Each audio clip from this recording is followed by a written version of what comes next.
अब हमारे simple complete हो गए हैं। अब हम आगे बढ़ते हैं कंपाउंड एपिथेलियम में। ओके, कंपाउंड एपिथेलियम, कंपाउंड का मतलब क्या होता है कि मल्टीपल लेयर्स में प्रेजेंट होगी। जो हमारे एपिथेलियल टिश्यूज होते हैं वो 2 टाइप्स में डिवाइड हुए, एक तो सिंपल में हुए, एक कंपाउंड में हुए। ठीक है, जो सिंपल होते हैं वो सिर्फ सिंगल लेयर में प्रेजेंट होते हैं। ठीक है, और कंपाउंड जो होते हैं वो एक से ज़्यादा लेयर्स में प्रेजेंट होते हैं। ठीक है, एक दूसरे के ऊपर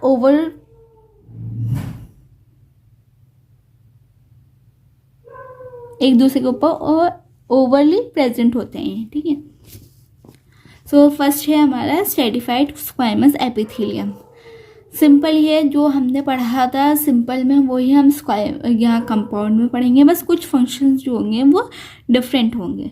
ठीक है, ये क्या होते हैं, ये मल्टीपल लेयर्स के प्रेजेंट होते हैं, मगर जो स्क्वाइमस है वो तो फ्लैटेंड हुआ ना। जो स्क्वाइमस का हमने पढ़ा था कि स्क्वाइमस जो होता है वो फ्लैट शेप का होता है बिल्कुल। सो इसमें भी ये जो होता है कंपाउंड एपिथेलियम में स्क्वाइमस एपिथेलियम जो होता है वो काफ़ी फ्लैट होता है, बट मल्टीपल लेयर्स का होता है। उसमें क्या था, सिंगल लेयर्स में प्रेजेंट था, इसमें क्या होता है कि मल्टीपल लेयर्स में प्रेजेंट होगा ये। And free surface of epithelium sheet, और काफ़ी फ्रीली प्रेजेंट होते हैं ये। सो इसके 2 टाइप्स होते हैं, एक तो होते हैं keratinised stratified स्क्वाइमस epithelium and second होते हैं non keratinised stratified स्क्वाइमस epithelium. Keratinised का मतलब होता है कि इसमें कैरेटिन प्रेजेंट होगा, उसको हम कैरेटिनाइज्ड बोल देंगे, और जिसमें कैरेटिन नहीं प्रेजेंट होगा उसको नॉन कैरेटिनाइज्ड बोल देंगे। ओके, सो जिसमें कैरेटिन प्रेजेंट होते हैं वो क्या क्या होते हैं, जैसे कि हमारे ये जो हमारे कैरेटिनाइज्ड स्ट्रेटिफाइड स्क्वाइमस एपिथेलियम होते हैं वो ज़्यादातर नील्स और हेयर्स में प्रेजेंट होते हैं। ओके, और ये काफ़ी टफ होते हैं, मतलब कैरेटिन जो होता है वो काफ़ी टफ होता है। नॉन कैरेटिनाइज्ड जो होते हैं वो जिसमें कैरेटिन नहीं प्रेजेंट होगा उसको नॉन कैरेटिनाइज्ड बोल देंगे। सो ये जो एपिथेलियम लेयर प्रेजेंट होती है इसकी नॉन कैरेटिनाइज्ड की, वो वेजाइना में, माउथ में एंड इसोफाइगस में प्रेजेंट होता है। क्या रोल प्ले करते हैं, प्रोटेक्शन में हेल्प करते हैं।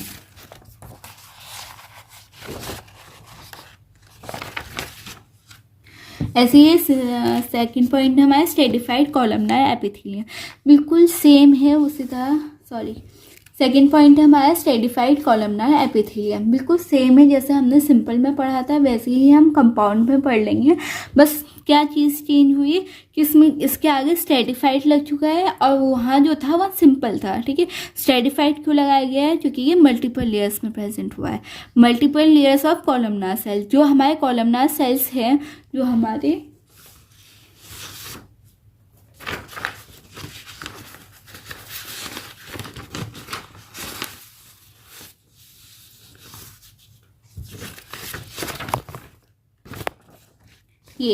ये जो हमारे कॉलमनार सेल्स हैं ये अब पहले तो था सिंपल में, सिंपल का मतलब सिंगल लेयर में प्रेजेंट था, अब ये आया है मॉडिफाइड होके है, मतलब मल्टीपल लेयर्स में आया है ये। सो हम इसको क्या बोलेंगे, स्ट्रेटिफाइड कॉलमनार एपिथेलियम। ठीक है, सो इसका क्या रोल प्ले होता है, पहले तो ये सुपरफिशियल लेयर्स में प्रेजेंट होता है, मतलब मल्टीपल लेयर्स में प्रेजेंट होता है, और उनका रोल क्या होता है, प्रोटेक्शन में हेल्प करते हैं, ये हमारे सिक्रीशन में हेल्प करते हैं। ठीक है, सो ये इनकी लोकेशन क्या हुई, हमारे mucus layer near the anus and few parts of male urethra. ठीक है, यहाँ पे इनकी लोकेशन होती है। थर्ड पॉइंट है हमारे stratified cuboidal epithelium. Stratified cuboidal epithelium, ये भी क्यूब शेप के होंगे, और स्ट्रेटिफाइड का मतलब मल्टीपल लेयर्स में प्रेजेंट होंगे, एक से ज़्यादा जो लेयर्स होती हैं उसको हम स्ट्रेटिफाइड कहते हैं। ओके, सो क्यूबॉइडल का मतलब क्या होगा, मतलब स्मॉल साइज में और स्मॉल ही शेप में। सो हमारी लोकेशन कहाँ हुई इसमें, लोकेशन फाउंड इन फ्रेनेक्स। फ्रेनेक्स का मतलब जो हमारा फूड और विंड का कॉमन फेस होता है वो उसको हम फ्रेनेक्स बोलते हैं, मतलब कॉमन पाइप होता है ये। ठीक है, डट ऑफ स्वेट ग्लैंड, जो हमारे स्वेट ग्लैंड का डट होता है वहाँ प्रेजेंट होता है, and over some portion of epiglottis. Epiglottis का मतलब आपको पता है, जो हमारा ट्रेचिया होता है उसके ऊपर एक कार्टिलेजर ढक्कन जैसा होता है, ये मतलब कैप जैसा होता है, ढक्कन भी नहीं बोलेंगे आप, कैप बोलेंगे। जब आपका फूड आता है सो ये बंद हो जाता है ट्रेचिया के ऊपर, ट्रैकिया क्या हुआ हमारा, विंड पाइप हुआ, ठीक है। सो विंड पाइप के अंदर खाना ना जाए, इसके प्रिवेंशन करता है फूड को ट्रैकिया के अंदर आने से, ठीक है। सो ये कार्टिलेज का होता है एपिग्लॉटिस। एपिग्लॉटिस का मेन वर्क क्या होता है, जब हाँ फूड स्वेलो होता है तो ये ट्रैकिया के ऊपर ऐसे बंद हो जाता है कैप की तरह, और जो फूड होता है वो ईसोफाइगस में चला जाता है, ठीक है। और अगर विंड आ रही होती है तो विंड को ट्रैकिया में आने देता है, और जब विंड आ रही होती है तो वो ओपन हो जाता है, जब फूड आ रहा होता है तो ये बंद हो जाता है, ओके। सो एपिग्लॉटिस में भी ये प्रेजेंट होता है सिंपल क्यूबॉइडल एपिथेलियम। आपको ये लर्न करना होगा कि इनकी जो प्लेस है वो कहाँ कहाँ प्रेजेंट है, जो क्यूबॉइडल एपिथेलियम टिश्यूज होते हैं वो कहाँ प्रेजेंट होते हैं, एंड जो स्ट्रेटिफाइड कॉलमनार एपिथेलियम होते हैं वो कहाँ प्रेजेंट होते हैं, सिंपल कहाँ प्रेजेंट होते हैं, ये आपको लर्न करना पड़ेगा। फोर्थ होता है हमारा ट्रांजिशनल एपिथेलियम। ट्रांजिशनल का मतलब क्या होता है, देखो इनके जो भी नेम्स है उन्हीं नेम्स को आप तोड़ो और उसकी डेफिनेशन बनाओ, ठीक है। ट्रांजिशनल का मतलब होता है, ट्रांजिशनल क्या होता है कि मतलब अपनी जो शेप है, साइज है, उसको चेंज कर देना बिल्कुल, ठीक है, थोड़ा सा चेंज कर देना। सो ये जो होता है ये मल्टीपल लेयर्स में प्रेजेंट होता है, और क्या होता है कि जो भी स्ट्रेस और टेंशन होती है ये उसको रिलैक्स करता है। मतलब जो हमारा यूरिनरी ट्रैक होता है, यूरिनरी ट्रैक होता है, जब हमारा यूरिन फुल हो जाता है तो वो थोड़ा सा अपना साइज को इंक्रीज कर देता है, ठीक है। और जब हमारा यूरिन रिलीज हो जाता है तो वो वापस अपने नॉर्मल साइज में आ जाता है।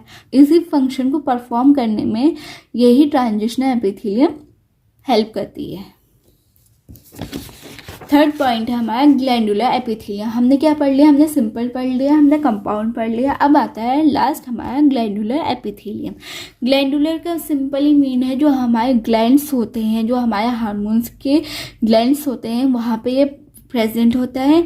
और ये हमारे जो भी हार्मोन्स होते हैं एक्सोक्राइन और एंडोक्राइन, जो हमारे डक्टलेस होते हैं और डक्ट वाले होते हैं, इन सब में कौन सी लेयर प्रेजेंट होती है उन सब के बारे में क्लासिफिकेशन, मतलब इन सब के बारे में बता रखा है। सो हमारे जो ग्लैंडुलर एपिथेलियम सेल्स होते हैं, जो स्पेशलाइज सेल्स होते हैं, वो दो टाइप्स के बने हैं, एक तो यूनिसेलुलर से बने हैं और एक मल्टी सेलुलर से बने हैं। और ये जो यूनिसेलुलर और मल्टी सेलुलर ग्लैंड्स होते हैं वो काफ़ी टाइप्स में हमारे बॉडी में फॉर्म्स होते हैं। एक तो होलो फॉलिकल्स, जो हमारे फीमेल्स में फॉलिकल्स बनते हैं उसमें हेल्प करते हैं, क्लस्टर में हेल्प करते हैं, सॉलिड कॉर्ड्स में हेल्प करते हैं, सिक्रीशन में हेल्प करते हैं। कि मतलब ग्लैंडुलर है तो मतलब हमारे जो ग्लैंड्स होते हैं जो डक्ट्स के साथ प्रेजेंट होते हैं उसके सिक्रीशन में हेल्प करते हैं।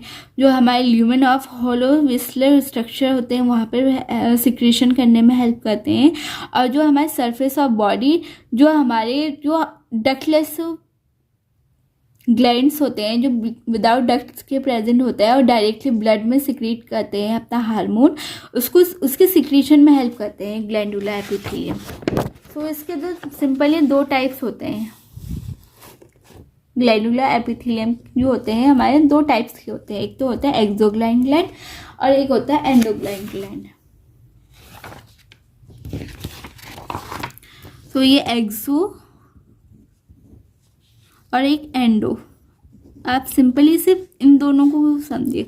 एक्सो का मतलब होता है कि ये डट के साथ प्रेजेंट होता है,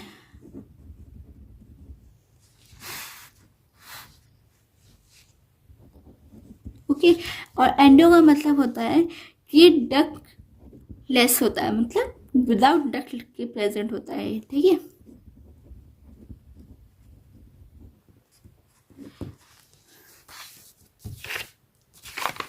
सो हमारा जो एक्सोक्राइन ग्लैंड होता है वो जो होता है अपने टारगेट, जो भी जहाँ उसको सिक्रीशन करना है, मतलब जहाँ उसको अपना जो हार्मोन्स होता है वो सिक्रीट करवाना है, वो टारगेट साइट पे ही जाके सिक्रीट कर देता है अपनी डक्ट की हेल्प से। सो इसका एग्जांपल हम लिख सकते हैं स्लाइवरी ग्लैंड। स्लाइवरी ग्लैंड जो होता है हमारे स्लाइवा की फॉर्मेशन में हेल्प करता है, और जो हमारा स्लाइवा होता है वो, ठीक है। सेकेंड पॉइंट है हमारा एंडोक्राइन ग्लैंड, एंडोक्राइन ग्लैंड, ठीक है। एंडोक्राइन ग्लैंड जो होता है वो डक्टलेस होता है। ये जो अपना हार्मोन्स जो भी सिक्रेट करता है, जो भी प्रोडक्ट होता है वो डायरेक्टली ब्लड के स्ट्रीम में डाल देता है, ठीक है।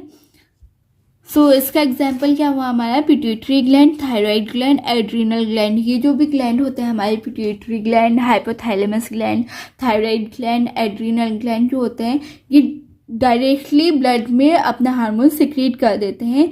ये किसी भी डट की हेल्प से अपने हार्मोन्स को टारगेट पे नहीं पहुंचाते।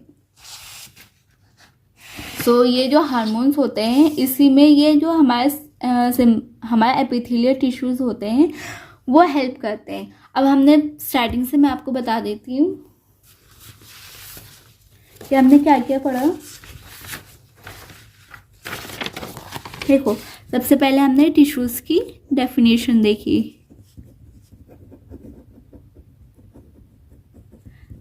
ठीक है। फिर हमने उसके टाइप्स देखे। टाइप्स 4 टाइप्स के होते हैं हमारे एपिथेलियल टिश्यूज, शॉर्ट फॉर्म में लिख देती हूँ, muscular tissues, connective tissue and nervous tissue, ठीक है। ये तीनों तो मैं आपको नेक्स्ट वीडियो में पढ़ाऊंगी। अब मैंने इस वीडियो में आपको एपिथेलियल टिश्यूज पढ़ाया है, ठीक है। एपिथेलियल टिश्यूज जो होते हैं हमारे, जो भी हमारे ऑर्गन्स हुए या हमारी बॉडी हुई, उसकी आउटर लेयर को कवर करने में ये हेल्प करती है, ठीक है। ये ज़्यादातर कवरिंग में हेल्प करती है, ठीक है। और इसके हमने क्या टाइप्स पढ़े, हमने 3 टाइप्स पढ़े। एक तो सिंपल पढ़े, कंपाउंड पढ़े एंड ग्लैंडुलर एपिथेलियल टिश्यूज पढ़े, ठीक है। सो सिंपल में क्या क्या थे हमारे, कॉलमनार थे, क्यूबॉइडल थे और हमारे सिलिएटेड थे एंड स्क्वाइमस थे, ओके। और इसी तरह से हमने कंपाउंड के पढ़े। कंपाउंड के भी क्या थे, स्ट्रेटिफाइड कॉलमनार थे, स्ट्रेटिफाइड स्क्वाइमस थे, स्ट्रेटिफाइड स्क्वाइमस थे, स्ट्रेटिफाइड क्यूबॉइडल थे एंड ट्रांजिशनल थे। ये सब हमने एपिथेलियल टिश्यूज पढ़े, ठीक है। हमने ग्लैंडुलर टिश्यूज में क्या पढ़ा है, exocrine tissues and endocrine tissues. I hope आपको समझ में आया हो ये सब। एंड अब से आपकी वीडियोस जो होंगी वो रेगुलर आती रहेंगी एंड आप पढ़ते रहिए। आज के लिए इतना ही काफ़ी है, बाकी पार्ट्स मैं आपको नेक्स्ट वीडियो में पढ़ाऊँगी। सो अगर आपको वीडियो हेल्पफुल लगी हो ज़रूर लाइक करें, चैनल को सब्सक्राइब करें एंड अपने डाउट्स को कमेंट सेक्शन में ज़रूर लिखें। कोई भी डाउट हो मैं आपको सारे डाउट सॉल्व करने की कोशिश करूँगी। एंड मिलते हैं नेक्स्ट वीडियो में। Till then take care, bye bye.